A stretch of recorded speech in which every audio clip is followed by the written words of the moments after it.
저는 그런 거 보면 딱 알죠. 아, 이 사람 완전 호구구나. 이 집 14층 이사오고 호구네. 네. 그게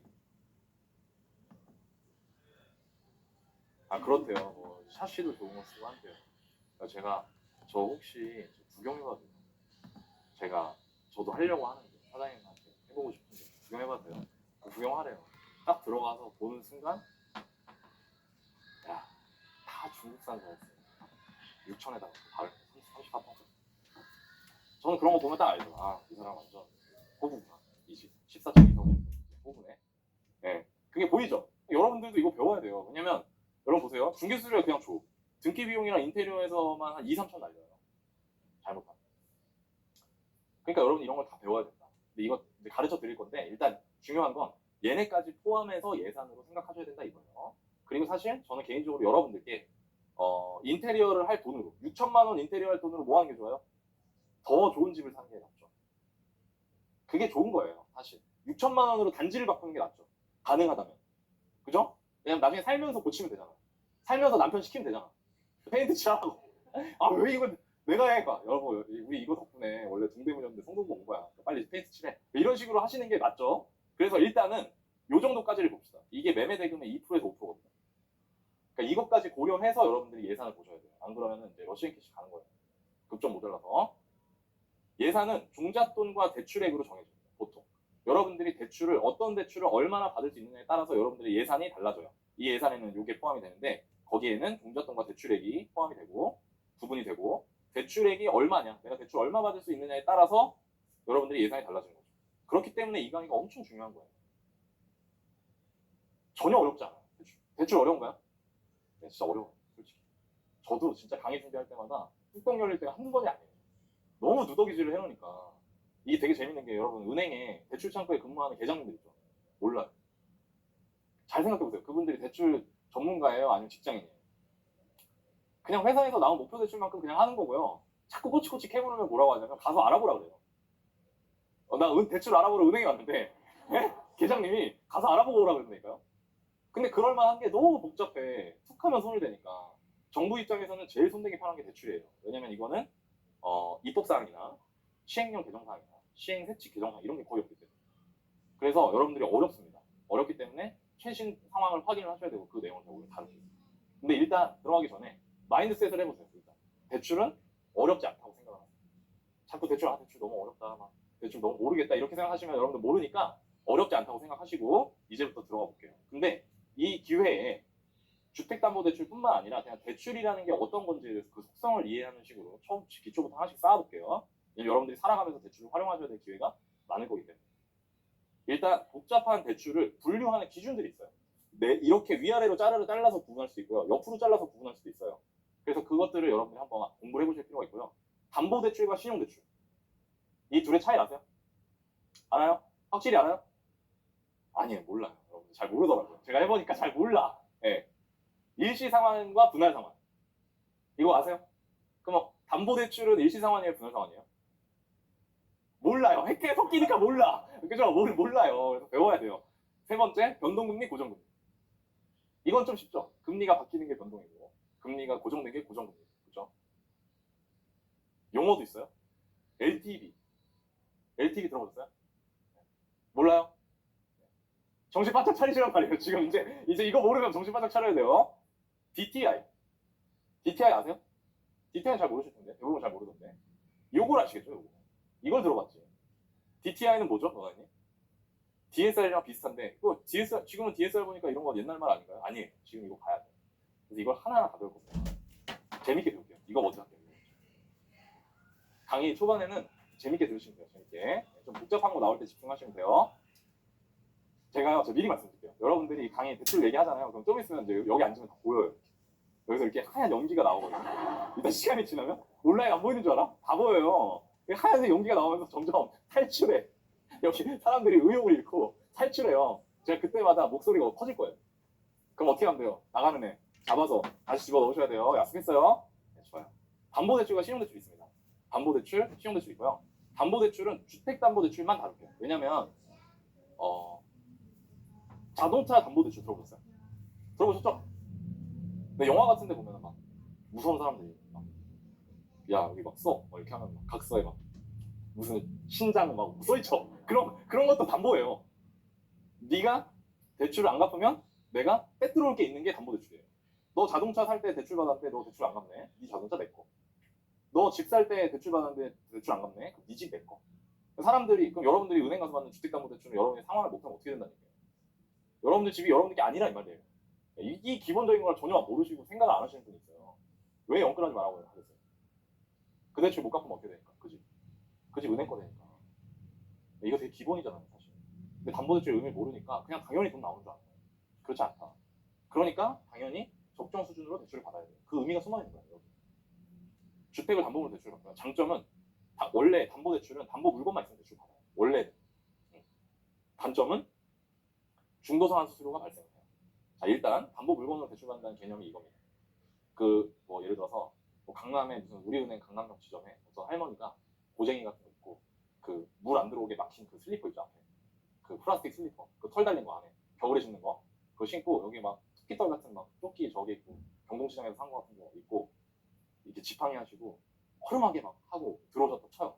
그러면 이제 거기 앞에 계신 분이 번호표 뽑아주는 분 있죠 은행 가면 그분이 할머니 이렇게 쓰고 아 어머니 어떻게 오셨어요? 저요 저 대출 좀 받으려고요. 그럼 그 사람이 이제 아 어머니 일하세요? 네? 일하시냐고요? 일은 안 하지 내가 몇 살인데 일을 해. 아 그냥 어머니 안 돼요 안 돼요. 라고 하는데 갑자기 그 할머니가 씩 웃으면서 나 여기 원베일리 48평 사는데 이렇게 얘기하는 거예요. 그러면 원베일리로 담보대출 받을 수 있어요 없어요? 있어요. 원베일리가 담보물 있잖아요. 그게 저 장점이에요. 담보대출의 장점. 내가 담보물로 잡힐 게 있으면 대출이 일단은 실행되는 방향으로 설정이 된다는 거. 단점은 뭐냐면 중도상환 수수료가 발생해요. 중도상환 수수료가 뭐냐? 중간에 갚으면 돈 내는 거예요. 잘 생각해 보세요. 내가 3억을 빌렸어요. 30년으로. 자, 여러분이 3억 30년 빌리는 순간 마음이 어떨 것 같아요? 무거워요? 무겁죠? 무겁죠. 아니, 나 그동안 빚 없이 살다가 사람들이 그렇게 표현하잖아요. 30년짜리 뭐라고 해요? 족쇄 찼다고 하잖아요. 마음 무겁죠. 어떤 사람 마음이 가도 대출 낼때. 마음이 무거우니까 어떻게 하고 싶어요? 빨리빨리 이 족쇄 이렇게 뜯어가지고 그냥 갖다 버리고 싶잖아요. 그죠? 근데 내가 일을 하다가 어떻게 해가지고 잘해서 인센티브로 한 3천만 원을 받았다 쳐요. 회사에. 좋은 분들하고 일해가지고 한 것도 없는데 어떻게 월결에 3천만 원 나왔어. 자, 이 3천만 원이 생기는 순간 내 족쇄를 어떻게 하고 싶어요? 풀고 싶어. 자, 그러면 이 3천만 원을 가지고 은행에 가는 거예요. 의기양양하게. 저희 대출 좀 알아보고 왔습니다. 아, 네네. 고객님 2층으로 보통 2층에 있어요. 2층으로 올라가세요. 2층 올라가. 2층 올라가요. 어떻게 오셨습니까? 저 담보대출 지금 3억 빌려가지고 한 2천 갚아서 2억 8천 있거든요. 저 3천만 원 먼저 갚을게요. 네? 3천만 원 먼저 갚을게요. 아, 네. 그러셨군요. 고객님. 알겠습니다. 그러면 제가 한번 봐드릴게요. 하고 나서 갑자기 중도상환 수수료라고 사인하는 것도 봐요. 그럼 여러분들 무슨 생각 들어요? 아니, 내 빚, 내가 먼저 갚겠다는데 왜 돈을 내라고 지렁이야? 이렇게 되죠? 그래 안 그래요? 그죠? 그렇게 생각하는 건 여러분들 자본주의를 하나도 모르는 거예요. 철저하게 여러분들 입장밖에 모르는 거예요. 그렇게 생각하면 여러분들은 이 자본주의 사회에서 살아남을 확률이 낮아요. 왜냐면 문맹 수준이기 때문에. 자, 잘 보세요. 제가 이 얘기 왜 하는지. 여러분들은 약속을 했어요. 무슨 약속을 했죠? 자, 3억을 30년 동안 갚겠다고 약속을 합니다. 자, 그럼 은행 입장에서는 이 사람과의 약속이 중간에 깨질이라고 가정해요? 아니면 유효할이라고 가정해요? 유효할이라고 가정하죠. 그래서 은행은 어떻게 하냐면 3억의 원리금을 월별로 해놓고 30년이면 360개월이죠. 360개월 동안 이만큼의 현금 흐름이 들어올 거라고 생각하고 계획을 세워요. 물론 세부적인 실무로 막 이렇게 준비금 쌓고 이런 거는 다른 얘기긴 한데 어쨌든 그냥 일반적인 수준에서 얘기하면 근데 갑자기 여러분이 돈 생겼다고 중간에 갚겠다고 오는 거예요. 그러면 여러분들이 간 이유는 족쇄를 풀어버리고 싶고 그걸 좀 더 실무적으로 구체적으로 얘기하면 이자를 줄이고 싶은 거예요. 그죠? 근데 여러분이 이자를 줄이면 누가 손해를 보는 거예요? 근데 왜 그 사람들이 중도상환 수수료 내달라고 하는 거 여러분이 약속해놓고 그걸 기분 나빠요? 이제 이해가 돼요? 입장 바꿔서 여러분이 누구한테 너나이한테 돈을 빌려준 거 저한테 3억을 30년 동안 갚아 괜찮아 힘들지? 30년 동안 갚아 그래서 저한테 3억 빌려줬어요. 제가 한 5천만 원 생겼다고 갖고 쪼르르 갖고 여러분한테 나 5천만 원 먼저 갚을 테니까 대출 줄여주세요 라고 하면 여러분들 기분 좋아요 안 좋아요? 좋아요? 열심히 살았네요 정말 고마워요 막 이래요? 안 좋아요. 물론 그 돈 가지고 새로운 대출을 일으켜서 좋은 게 있긴 있지만 그거는 이제 더 다음 단계 얘기고 일반적으로 여러분 약정을 했잖아요. 대출 약정서를 쓰잖아요. 그러니까 중도상환 수수료가 발생을 하는 거예요. 오케이? 이해돼요? 좋아요. 그래서 그러면 이걸 이해했으면 여러분이 이렇게 생각할 수 있죠. 여러분이 은행과 어떤 계약을 했어요. 그 계약을 이행하지 않을 때는 뭐가 발생한다? 수수료가 발생한다. 이렇게 생각하셔야 돼요. 그럼 신용대출에도 똑같이 있을까요? 없을까요? 중도상환수수료가. 있죠. 똑같아요. 이 원리가. 신용대출은 크게 두 개가 있어요. 마이너스 통장하고 일반 신용대출인데 이거 먼저 얘기하면 쉽게 말하면 신용대출과 담보대출의 차이는 신용대출은 담보가 없는 대출이에요. 그 신용, 크레딧, 널 믿어. 난 널 믿어. 그러니까 너가 빚 안 갚아서 혹시나 나한테 내가 너 물건 빼들어갈 게 없어도 내가 빌려줄게. 이게 신용대출이에요. 개념이 이제 이해되시죠? 그래서 무담보대출이에요. 근데 뭘 믿고? 내가 누군 줄 알고. 제가 회사 2019년 은퇴하고 이제 신용대출 가지고 있었거든요. 신용대출 만기가 됐어요. 그래서 저보고 재직증명 내라는 거예요. 나 백수인데. 제가 은행 갔어요. 은행 가가지고 안녕하세요. 그 제 책 이렇게 끼고 안녕하세요 이렇게 했더니 네, 재직증명서 저 죄송한데 제가 저기 회사를 관둬가지고요. 관두셨어요?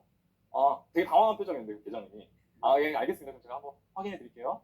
뭐 이렇게 막 이것저것 확인해요. 그러더니 갑자기 저한테 제가 8,600만 원을 농협은행에 대출을 갖고 있어요. 마이너스 4,300으로 줄이겠다고. 4,300만 원 갚으래요. 두 달.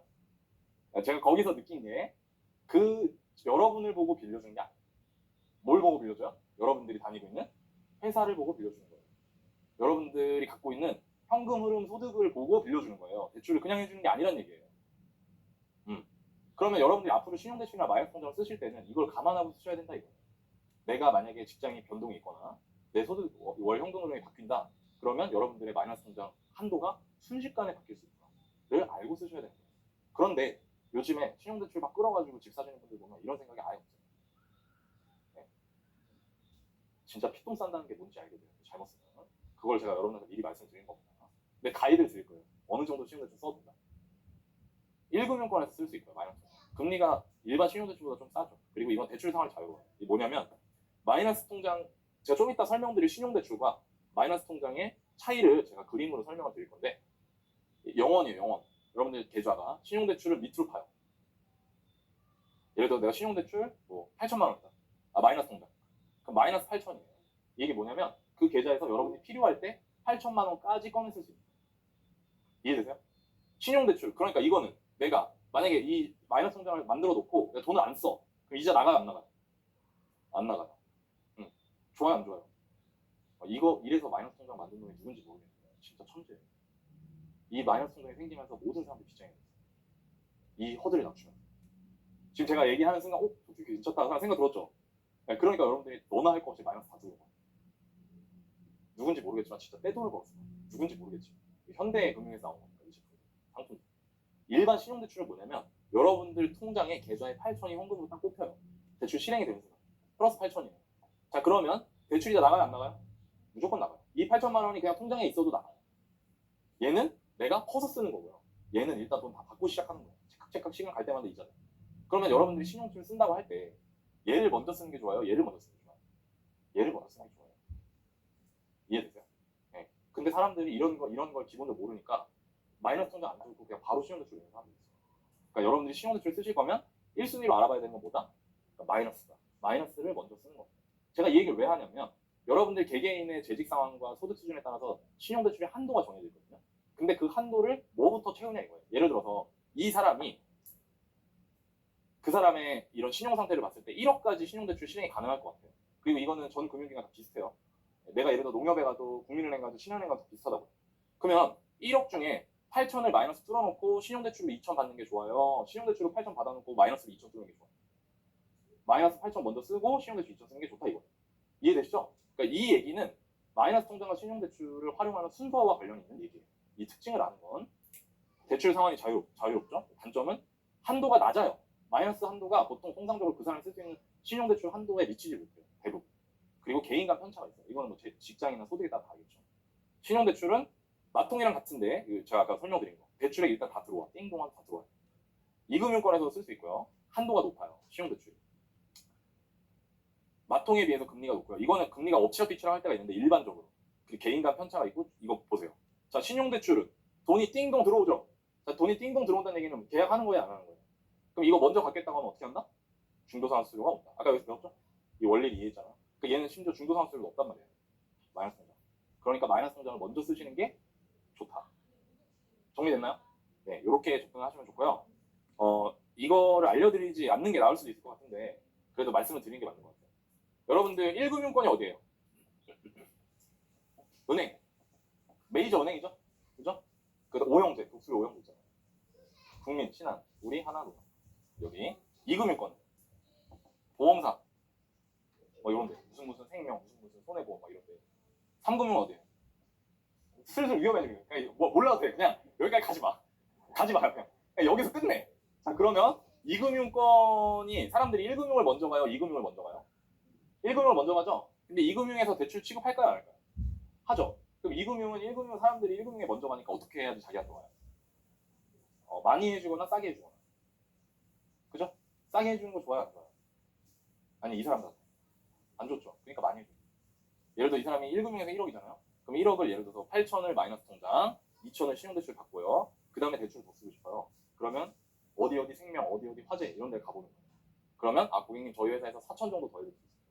하면서 신용대출 4천을 더 얹을 수 있어요. 그럼 그걸 풀로 채우는 거예요. 이런 짓은 안 하셨어요. 그냥 너네님 어떻게 알아요? 전 옛날에 했으니까. 저 옛날에 역전세 막을 때 생보사, 화재 이런 데서 다 해가지고 대출을 3억까지 썼어요. 네, 역전세 막을 때. 되게 힘듭니다. 그런 거 하지 마세요. 여러분들 막 그런 거 하지 마. 그런 거 하지 마시고 그냥 1금융권 안에서 끝내는 거예요. 집 살 때 하셨죠? 좋아요. 자, 그러면 오늘 강의는 주택담보대출에 대해서만 얘기할게요.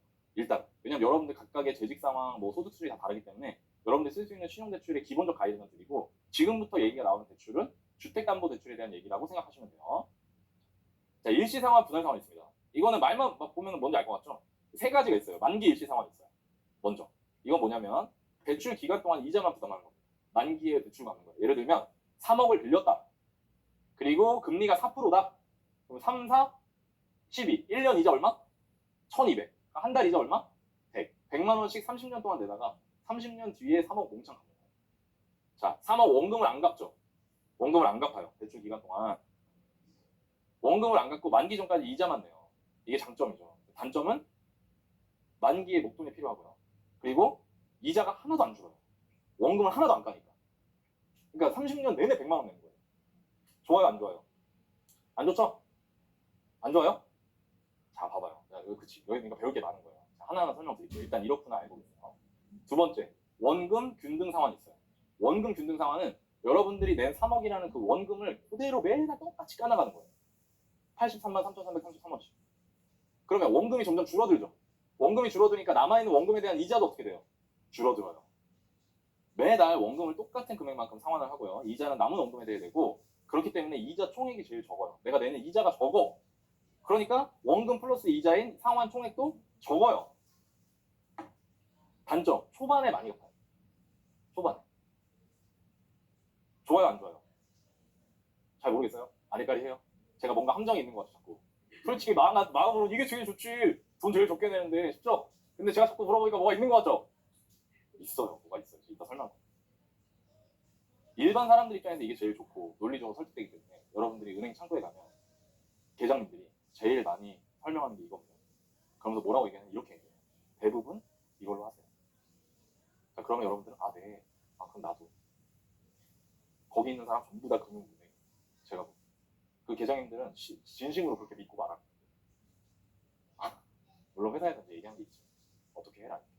세 번째, 원리금 균등 상환. 매달 원금 더하기 이자를 같은 금액으로 딱 맞춰요. 이건 이제 저 같은 사람들이 하는 거예요. 저 옛날에 그 보험회사에 보험계리사였으니까. 근데 은행에서도 이런 거 따지는 사람도 있거든요. 그런 사람들이 금액을 딱딱딱 정해놔요. 금리 얼마일 때 원금 얼마면 매달 120 얼마씩 30년 갚으면 땡 이렇게. 원금 분할 상환에 비해서 초반 상환액이 적어요. 근데 이자 총액이 원금 분할 상환에 비해서 큰 거예요. 이게 무슨 얘기냐면 제가 이거를 설명을 해볼게요. 일단 이 중에 제일 좋은 거는 당연히 만기 일시 상환이에요. 네? 노라님 이거 30년 내내 100만 원 내다가 만기에 3억 갚는데요? 돈 제일 많이 내는데? 이게 뭐가 좋아요? 너 자꾸 막 오냐오냐 하니까 날 바보로 하네? 막 이러죠? 아니에요. 여러분 여기에는 뭐가 들어가냐면 자본주의와 인플레이션의 개념이 들어갔어요. 제가 좀 설명을 해볼게요. 극단적으로. 사실 극단적으로 설명할 것도 없는데 해볼까? 네. 압구정 현대아파트 입주가 1980년대 중반이거든요. 85년이래요. 이때 분양가 얼마인지 아세요? 한 채. 5천만 원. 한 채. 예, 여러분들 허할 필요 없습니다. 왜? 이건 아주 자연스러운 거예요. 이제 여러분들이 이런 걸 알아가기 시작하는 거예요. 5천만 원이었어요. 이때는 80년대에는 가계대출이 없었어요. 네, 우리나라는 가계대출이 IMF 터진 이후에 기업부채에서 가계부채로 넘어간 거예요. 은행 건전성 없어가지고. 상식으로 얘기하면 우리나라의 경제성장 역사를 보면 돈이 없어. 찢어지게 가라앉았어요. 저는 개인적으로 제가 81년생이고 저희 부모님이 50년대생이거든요. 저는 이 50년대, 60년대 태어나신 이 세대의 분들이 이 나라 다 만들었다고 생각합니다. 그리고 제가 해외여행 다니고 하면서 더 많이 느꼈어요. 우리나라가 사람들이 헬조선이라고 하지만 얼마나 자랑스럽고 대단한 나라인지. 저는 한국인으로서 자부심이 있어요. 제가 임장 다닐 때 일기신도시 먼저 다녔는데 일기신도시가 1990년대 초반 입주거든요. 근데 제가 소름이 끼쳤어요. 나중에 부동산 공부하고 나서. 어디서 소름 끼쳤냐면 이거를 5년 안에 다 만든 거예요. 일단 이 신도시들을. 그리고 그때 당시 공무원들이 다 했어요. 1980년대 말에 야 200만 개 지었지. 모자라니까. 그래갖고 그 말도 안 되는 걸 했는데 딱 5년 동안 이때 당시 80년대 막 88년 87년 이때부터 집 지은 건데 다 공무원이 했거든요. 국가주도 했었거든요. 네, 막 아니 어떻게 도시 설계 이렇게 완벽하게 할 수가 있지? 공원 있어. 근린시설 있어. 분당 살기 좋아요. 일산 좋아요. 멀어서 그렇지. 그죠? 그거를 여러분 80년대 후반에 이때 당시에 중추적인 역할을 했던 사람들이 30대인 사람들 이때는 일할 사람 없었잖아요. 그게 50년대 60년대 생들이에요. 우리 부모님 세대. 이분들이 이거를 진짜 막 일본 같은 데 가갖고 막 도면을 구걸하듯이 가져와가지고 한번 잘 살아보니까 그거를 도시 만든 거예요. 이런 경제성장 역사를 갖고 있어요. 자 보세요. 돈이 없죠? 돈이 없으면 여러분들 선택과 집중이라는 말 들어보셨을 텐데 나라에 돈이 없어. 그러니까 너도 주고 너도 주고 너도 주고 할 수가 없어. 그럼 누구한테 줘야 돼요? 자 누구한테 줘야 될까요? 여러분들이 대통령이라고 생각을 해보세요. 저기 저 바보 멀대 같은 놈이 있어요. 저 같은 애가 있고요. 그냥 흐지부지 마음대로 해갖고 맨날 지지 짜고 막 이런 애가 한 명 있고요. 여기서 한 명은 엄청 도전적이고 똑부러지고 제가 해보겠습니다. 막 정주영 회장 그 얘기 아세요? 배를 만들어야 되는데 조선소 없었어요. 백사장 사진을 찍어갖고 가고 내가 여기 이 사진 보이지? 이게 뭐야? 너 나한테 배 만들어달라고 얘기해. 너 조선소도 없다며. 아니야. 요 백사장 사진 보여? 여기다 조선소를 만들게. 조선소를 만들게. 만들어서 네 배 지어줄게. 이렇게 한 거예요. 그러니까 진짜 말도 안 되는 개척자 정신이 있었던 거예요. 그 세대 분들이. 그러면 그런 애한테 돈을 줘야 돼요? 저 같은 애한테 돈 줘야 돼요? 그런 애한테 주니까 약간 섭섭하긴 한데 어쨌든 그런 사람 줘야 돼요. 그죠? 자 그럼 보세요. 돈이 없어요. 응? 그래갖고 막 일본에 차 관해오고 막 돈 빌려왔어요. 돈 빌려와서 델롬한테 주는 거예요. 그 델롬이 기업이에요? 개인이에요? 기업이에요. 그러니까 그 기업한테 돈을 몰아준 거예요. 그래서 우리나라 자본주의 역사에서 초창기 대출은 전부 다 기업 대출이에요. 여기 이제 저랑 연령대 비슷하신 분들은 아직 기억하시겠지만 초등학교 때 막 이렇게 도장에 이거 통장에다가 막 돈 걷어가고 그랬던 거 기억나세요? 막 돈 내라고 하잖아요. 니네 용돈 내. 그러면 돈 받아가지고 이자 얼마 준다고 하고 통장에다 막 도장 찍어주고 했었단 말이에요. 이거 90년대생들 이렇게 막 뭔 소리야 이런 눈빛으로 쳐다보지 마. 옛날에 이랬다고. 예. 그럼 그걸 왜 했냐면 정부에서 개인들 쌈짓돈까지 다 끌어가지고 누구한테 준 거예요? 벨로한테 준 거예요. 그래서 이렇게 된 거예요, 우리나라가. 장단점이 있는 거예요. 그것 때문에 뭐 대기업 독점, 문어발 이게 나온 거지만 우리나라는 입장에서 어쩔 수 없었어요. 굶어 죽게 생겼는데 지금. 그렇게 해서 돈을 몰아줬어요. 기업 부채. 그래서 기업 부채만 있었어요. 1985년에 입주한 압구정 현대아파트는 개인이 부채를 낼 수 없던 시기예요. 그런데 그냥 가정으로 낼 수 있었다고 칩시다. 그리고 LTV가 60%였다고 칩시다. 지금이랑 비슷하게. 자 그러면 이 5천만 원 분양받은 이 현대 건설 일가족 분이 압구정 현대 이때 이거 가기 싫어했대요. 시골이라고. 돈이 2천만 원밖에 없어. 그래갖고 우리는 그냥 아파트도 한번 못 살아보겠네. 그냥 아무리 저기 배밭 밀고 지은 저 시골에 있는 아파트라도 한번 살아보고 싶었는데 근데 여보 우리는 저기도 못 가겠네. 근데 남편이 은행 가서 대출 받으면 돼. 여보 60% 대출 나와. 6할 나와 6할. 그럼 5천만 원 60%니까 대출 3천만 원 나와. 정말요? 그랬다가 저희 이자 내느라고 너무 힘들면 어떡해요? 괜찮아 내가 열심히 일할게 해가지고 3천만 원 낸 거예요. 언제? 1980년. 만기 유지서. 제가 여기까지 얘기하면 대충 느낌 와야 돼요. 이자 3천만 원의 이자를 막 쎄 빠지게 돼. 초반에. 너무 힘들어. 막 애 키우고 막 짜장면도 막 일부러 늦게 먹고 막 불려가지고. 네? 그러다가 시간이 막 가요. 몇 년 지나요? 30년. 언제? 2015년. 2015년에 전화가 오는 거예요. 집에 있는. 이제 사모님이 됐어요. 융드레스 같은 거 입고 슬리퍼 털 달린 거 이렇게 신고 저 북향으로 한강 이렇게 보면서 커튼 이렇게 쳐놓고 쫙 보면서 차 커피 마시고 있어요. 갑자기 집에 전화가 와. 그 전화기 그 옛날 잘 사는 집 보면 이렇게 생긴 전화기 아시죠? 이렇게 드는, 이렇게 돌리는 거예요. 전화 와요. 여보세요?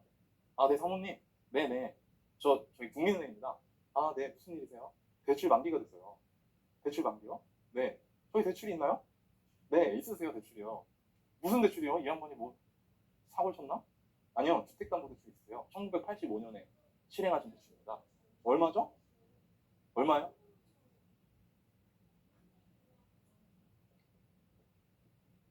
이걸 몰라요, 사람들이. 좀 가까운 예를 들어볼까요? 제가 지난 2015년, 16년 투자할 때 2017년, 17년, 16년, 17년에 다산 신도시가 분양을 했어요. 저 좀 오래됐죠? 다산 신도시 분양하는데 이때 평당 900에 분양했거든요. 34평짜리 아파트가 3억이었어요. 지금 9억씩 합니다. 근데 제 지인분이 외벌이에 월급이 300만 원이 안 돼요. 너무 부담된다. 근데 이때 대출을 70%까지 줬어요. 그분이 한 1억 초반 정도, 1억 2천 정도 있었는데 1억 8천 대출 내가 너무 부담스럽대. 근데 이때 만기 시상환이 있었거든요. 그 제가 대출 이빠이라고 참아라 견뎌. 그리고 지금 10년 됐죠. 10년 됐잖아요. 지금 2025년이니까 지금 이 친구 이거 대출 1억 5천 정도 남았어요. 그럼 이 친구한테 1억 5천이 어떤 의미일까요? 10년 된 거. 무게가 어떨 것 같아요? 그럼 근데 아직 만기 20년 남았어요. 그럼 다시 돌아가 봐요. 처음으로. 여러분들 처음에 이거 갖고 뭐라고 하셨어요? 돈 제일 많이 낸다. 이자 제일 많이 낸다. 나중에 만기 때 돈 다 갚아야 돼. 그러니까 이거 다 깨부숴야 돼요. 여러분들 알고. 여러분들 주변에서 대출 낸다고 하면 다 그 얘기할 거예요. 아마. 제가 할 일이 많아요. 제가 할 일이 많다고 생각해요. 근데 지금은 애석하게도 만기 일시 상환을 중단했어요. 그리고 제 생각에 정말 국가 부도급 위기 오지 않으면 이 상품은 살아나기 힘들 겁니다. 은행들 다 죽는다 이 소리 나오기 전까지는 이거 살아나기 힘들 것 같고요. 여러분들이 현실적으로 선택할 수 있는 건 이 둘 중에 하나예요. 뭐가 좋을까요? 일반적으로. 자, 이게 총액이 제일 적어요. 이게 중간이에요. 뭐가 좋을까요? 원리금이 좋을까요? 원금이 좋을까요? 여러분 헷갈리잖아요. 그냥 계장님한테 이렇게 물어보면 돼요. 사람들이 뭘 제일 많이 해요? 원금 균등이에요. 아, 그럼 저 원리금으로 할게요. 다시. 당연하죠. 이 인플레이션과 자본주의 원리의 핵심은 뭐냐면요. 들어올 돈은 최대한 빨리, 나갈 돈은 최대한 늦게가 답이라는 거예요. 왜? 나갈 돈이 늦게 나갈수록 인플레이션 때문에 그 돈의 무게가 가벼워져요. 이거를 제일 잘 써먹는 게 누구냐면 정부예요.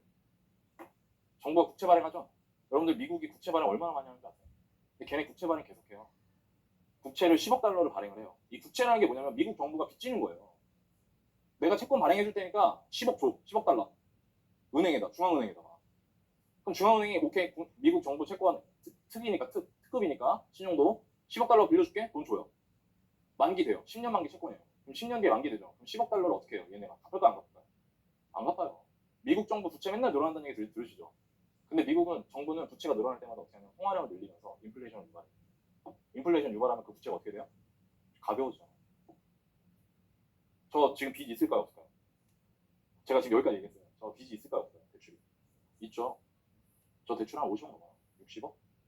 네? 전세금 다 빚이잖아요. 제가 그거 갚아요? 안 갚아요. 너무 사기꾼 아니에요? 아니죠. 그 빚을 누구 돈으로 갚아요? 다음 인생. 이게 뭐냐면 부채를 무기한 연장하는 거예요. 이걸 아는 사람들은 전세 레버리지 쓰는 거예요. 그러니까 알아야 돼요. 여러분 진짜 배울 게 너무 많아요. 여러분들 주변에서 대출 빨리 갚아야 된다고 얘기하시는 분들은 진짜 모르는 거예요. 그럼 제 은행 대출이 있을까 없을까? 있어요. 안 갚을 거예요. 저 신용대출 있거든요. 마이너스? 안 갚을 거예요. 언제까지 안 갚을까요? 그냥 끝날 때까지 안 갚을 거예요. 그 은행에서 너 당장 이거 갚아라고 하기 전까지 안 갚을 거예요. 왜? 제가 그 대출을 얼마 냈었지?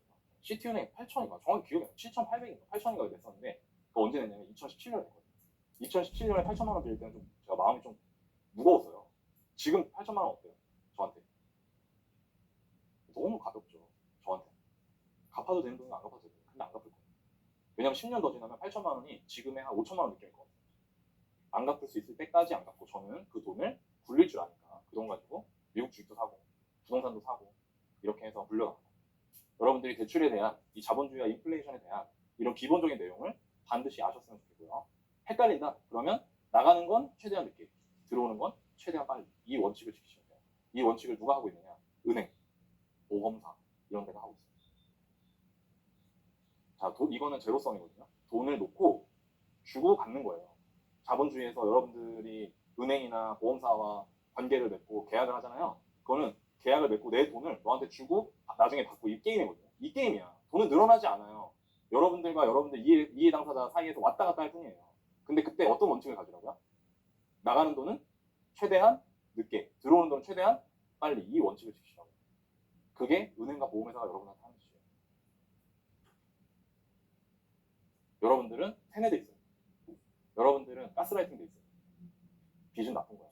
대출은 빨리 갚아야 돼. 그래서 남 좋은 일만 평생 시켜줘야 돼요. 제가 왜 여기 이렇게 진심이고 열을 내면서 얘기하는 거예요?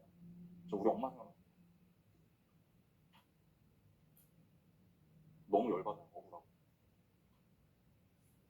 우리 엄마 고생하잖아요.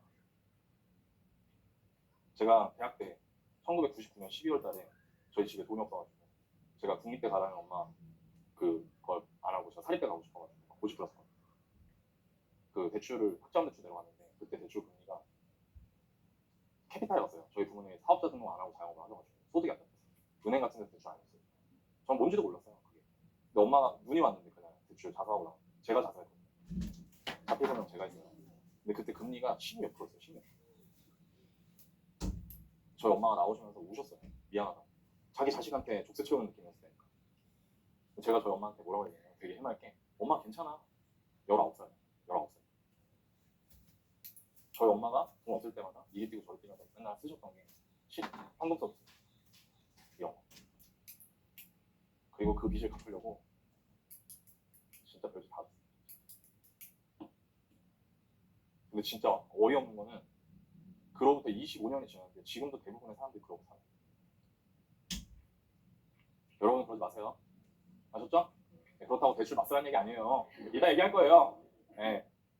자, 그러면 원금 균등과 원리금 균등 중에 뭘 고르는 게 낫냐? 간단히 얘기하면 3억을 4%로 30년 상환한다고 했을 때 원금 균등 상환은 이 빨간색 숫자로 고정이 되는 거예요. 그러니까 월 원금을 3억을 360으로 나눠요. 그럼 83만 3,333원이거든요. 그럼 이거에 대한 처음에는 3억 전체에 대한 이자니까 월이자가 100만 원인데 둘째 달에는 3억에서 첫 달에 83만 원 깎죠. 그럼 83만 원 까고 나머지에 대한 이자 99만 7천 원. 또 둘째 달에 또 까요. 그래서 이자가 어떻게 돼요? 점점 줄어들어요. 이렇게 되는 겁니다. 그래서 초반에 180만 원에서 마지막 달에는 83만 5천 원으로 줄어요. 근데 원리금 균등 상환은 이걸 맞추는 겁니다. 계산을 해서 월 원금과 이자를 합친 게 월 원리금. 이렇게 원리금 140만 원으로 똑같이 쭉 가기. 그럼 이거를 그림으로 표현하면 이렇게 돼요. 원금 균등 상환은 초반에 상환액이 많고 뒤로 갈수록 상환액이 줄어들고요. 원리금 균등 상환은 상환액이 똑같아요. 자, 제가 나갈 돈은 최대한 어떻게? 늦게. 자, 이거 나갈 돈이에요, 들어올 돈이에요? 그럼 최대한 늦게 나가는 게 이 파란색이에요, 빨간색이에요? 파란색이죠.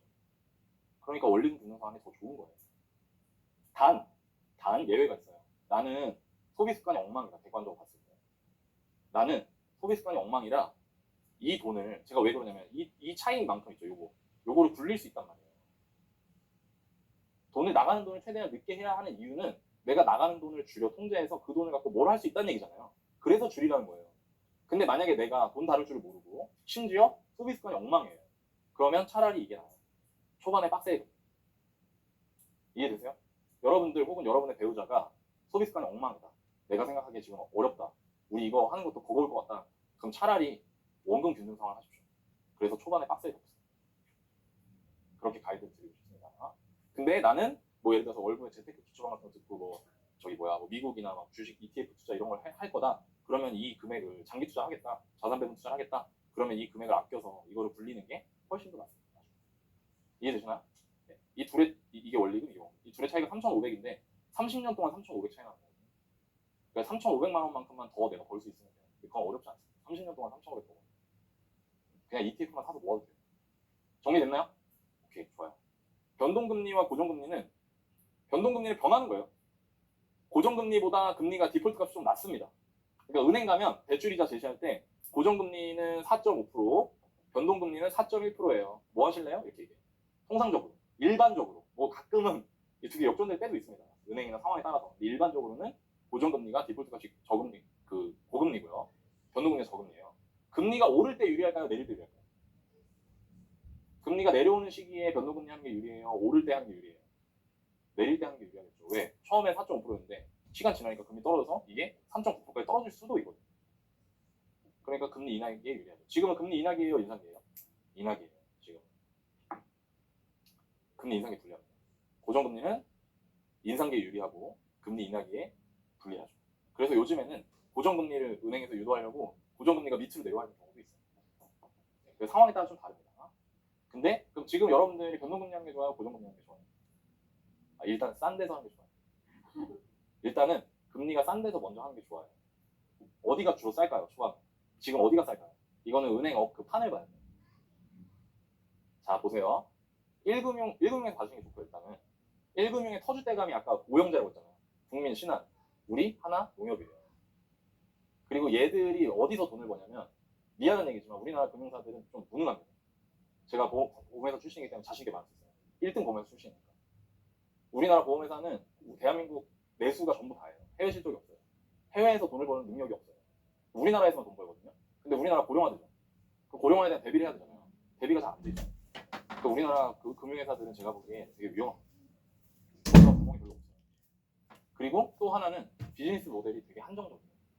예대 맞은 말고 돈 벌 줄 아는 거죠. 그러니까 예금을 3%로 해주고 대출 5%로 해줘서 그 2% 먹는 거예요. 그래서 우리나라 은행들은 대출 시장에 엄청 민감해요. 엄청 예민해요. 대출 정책이나 이런 거.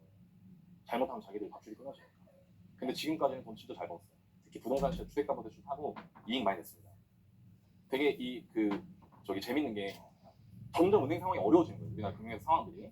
그러면 기존에 잡고 있던 국민은행, 신한은행, 우리, 하나, 농협 여기도 예대 마진이 전부 다거든요. 근데 여기서 예대 마진에서의 플러스 요인은 뭐냐면 대출액이 늘었어요. 왜? 집값 올랐어요, 떨어졌어요? 집값 올랐죠, 옛날보다. 집값이 오르니까 대출금, 실행 건당 대출금이 어때요? 늘어났죠. 그러니까 거기서는 플러스예요, 요인이. 마이너스는 뭘까요? 대출받을 사람이 줄어드는 거예요. 그러니까 이거 잘 줘봤자 제가 보기에 퉁이거든요. 그럼 딴 짓으로 돈을 벌어야 돼요. 외국 투자은행들처럼 막 컨설팅 해주고 이런 거. 근데 이런 거를 잘 못하는 것 같아요. 근데 여기에 또 하나의 마이너스 요인이 있어요. 그게 뭐냐면 뉴비들이 나왔어요. 뉴비. 강력한 경쟁자. 걔들이 누굴까요? 카카오. 얘네는 막 겁이 없어. 토스, K뱅크. 그러면 얘들 입장에서는 이걸 어떻게 해야 돼요? 이거 돈 벌 거 이거밖에 없는데. 뺏어와야 돼요. 그냥 성님들 열심히 하십시오 해야 돼요. 뺏어와야 돼요. 그럼 얘들이 뺏어올 만한 건덕지가 뭐가 있을까요? 한도와 금리밖에 없어요. 대출에. 근데 한도는 우리나라에서 법으로 정해놓죠. 그럼 얘들이 뭘로 싸움 걸 수밖에 없어요. 금리로. 그래서 금리가 통상적으로 얘네보다 싸요. 그래서 저는 여러분들이 대충 알아보실 거면 여기 알아보시는 거 같아요. 인터넷. 근데 우리나라 사람들은 또 그런데 가면 안 된다. 담보대출 잘하면 얘네 막 가끔 3% 스팟 이런 거 나와. 내 집만을 그쪽에서 제가 얘기 해드려갖고 여기서 담보대출 일으켜 사시는 분들 중에 카카오나 토스, K뱅크에서 담보대출 일으켜갖고 사시는 분들이 많았어요. 왜냐면 금리 뭐 0.2%, 0.4%가 되게 크니까. 그래서 한번 알아보시면 좋을 것 같습니다.